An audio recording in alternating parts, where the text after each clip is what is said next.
Hello and welcome my YouTube channel mix pro. अस्सलाम वालेकुम, कैसे हैं आप लोग। मेरा नाम है मोहम्मद सद्दाम और आज हम जिस वीडियो पर रिएक्शन देने वाले हैं वो बहुत ही ज़्यादा ज़बरदस्त होने वाली है, क्योंकि आज हम आपको हज़रत सलाहुद्दीन अय्यूबी के इतिहास के बारे में बताने वाले हैं, दिखाने वाले हैं। चलिए वीडियो को देर न करते हुए वीडियो स्टार्ट करते हैं। वीडियो का ओरिजिनल लिंक आपको डिस्क्रिप्शन में मिल जाएगा। चलिए वीडियो को शुरू करते हैं। क्या आप जानते हैं कि इराक में पैदा होने वाले सलाहुद्दीन अय्यूबी ने ही बैतुल मुक़द्दस को फतह जी किया बिल्कुल। था। सलाहुद्दीन अय्यूबी ने ही दुनिया की सबसे आधुनिक सल्तनत की बुनियाद रखी थी।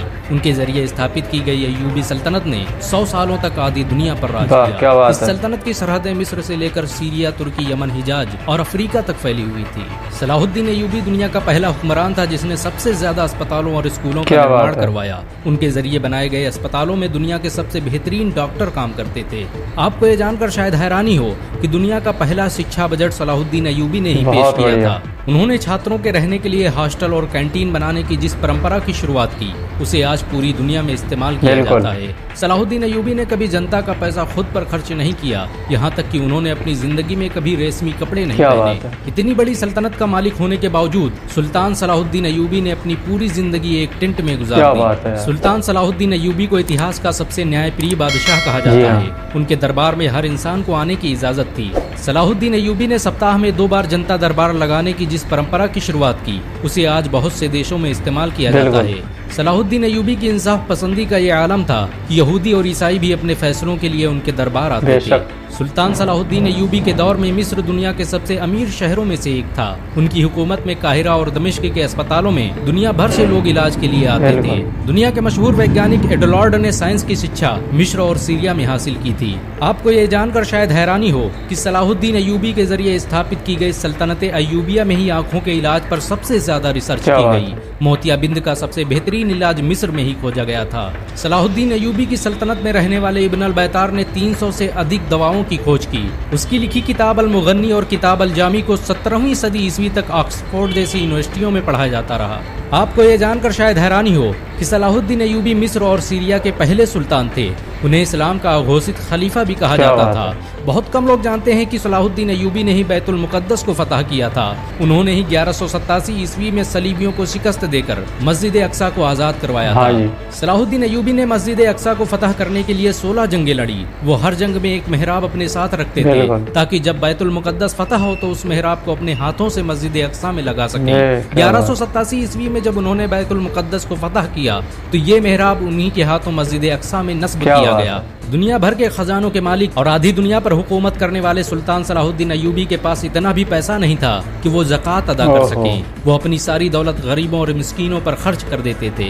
यही वजह है कि सलाहुद्दीन अय्यूबी कभी हज नहीं कर सके, क्योंकि इस्लाम में अपने खुद के पैसों से ही हज किया जा सकता है।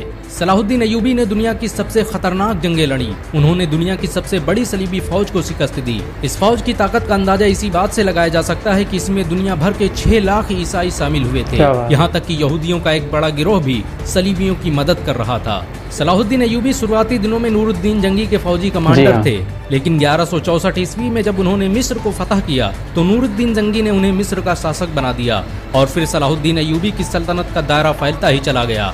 यहाँ तक कि सऊदी अरब से लेकर इराक, शाम, सूडान, तुर्की और अफ्रीका तक का पूरा इलाका सलाहुद्दीन अय्यूबी के कब्जे में आ गया।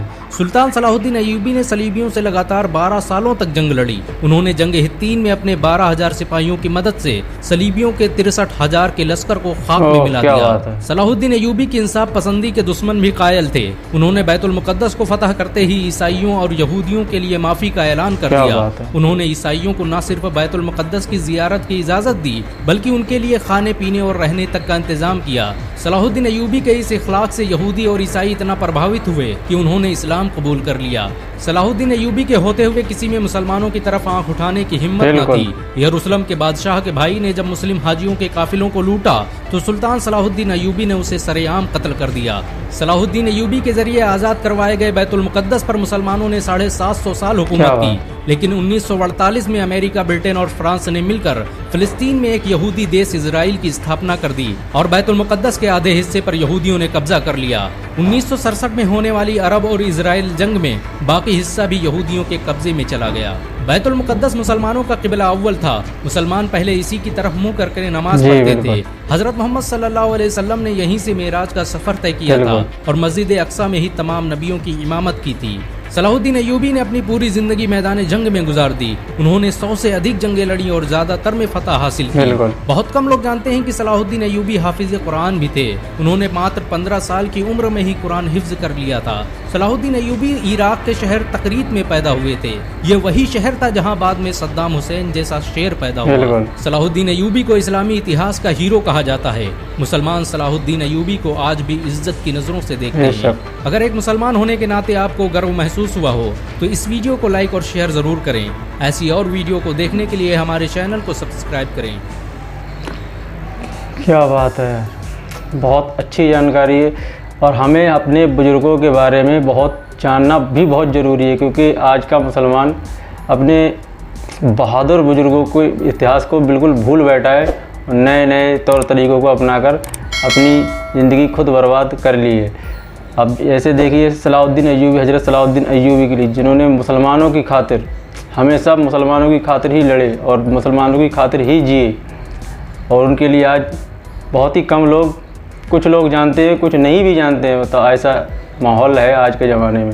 हमें अपने बुज़ुर्गों का इतिहास पढ़ना चाहिए और देखना भी चाहिए, ताकि हमें पता चले कि हमारे बुज़ुर्गों ने कितनी मेहनत के साथ और कितनी मशक्क़त के साथ हमारे लिए ये दिन लेके आए थे कि हमने पूरी दुनिया पर मुसलमानों ने उन्हीं लोगों की वजह से हुकूमत की। तो अगर आपको वीडियो अच्छी लगी हो तो वीडियो को लाइक करें और चैनल पर नए हो तो चैनल को सब्सक्राइब करें। मिलते हैं अगली वीडियो में, तब तक के लिए खुदा हाफिज़।